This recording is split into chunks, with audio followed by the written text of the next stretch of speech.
असं आहे की आता पण सकाळी त्या दिवशी मीरा रोडला एका हिंदूला मारलं, नंतर आता पण मी कुठला तरी ते माजी खासदार राजन विचारेंचा एक व्हिडिओ पाहिला, तिथे पण एका हिंदूला मारलेला आहे.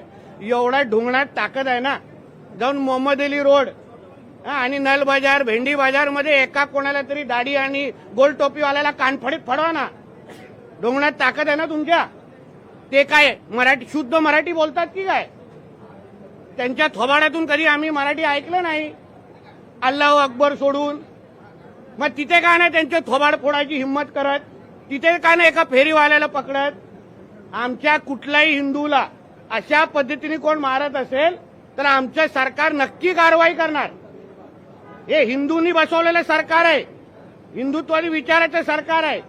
म्हणून असे कोण काय करत असतील त्यांना मी गाडी देतो, जा ना आता नळ बाजारला जाऊन उभा राहा.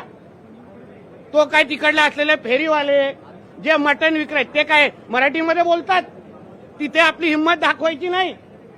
सगळी छाती ताण करून की आमच्या घरी हिंदूंना दाखवायची. तिथे सांग मराठी में बोलो, मग कुठून आजान काढतील दिसेल.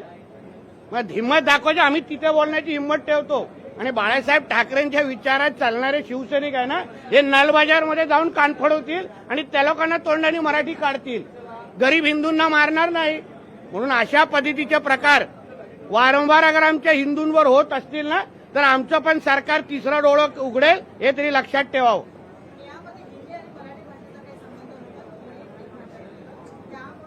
ते तुम्ही मीडियावाल्यांनी जे दाखवलं त्याच्यावर आम्ही बोलतो. मग मीडियावाल्यांनी सांगावं त्यांना वैयक्तिक भांडण होतं.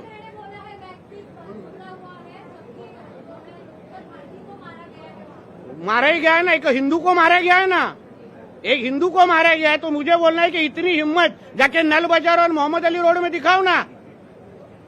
वो जो दाढ़ी वाले और गोल टोपी वाले क्या मराठी में बात करते क्या?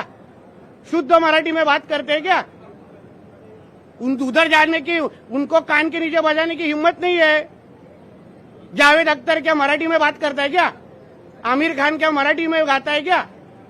उधर उसके मुंह से मराठी निकालने की हिम्मत नहीं है. ये गरीब हिंदू को क्यों मारने की हिम्मत कर रहे हो? ये सरकार हिंदू ने बिठाई है, हिंदुत्व विचार की सरकार है.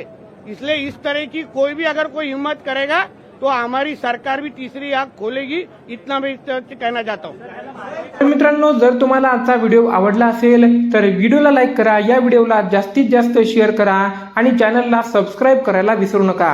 भेटूया पुन्हा एकदा अशाच एखाद्या महत्त्वपूर्ण व्हिडिओ सोबत. तोपर्यंत जय हिंद, वंदे मातरम, धन्यवाद.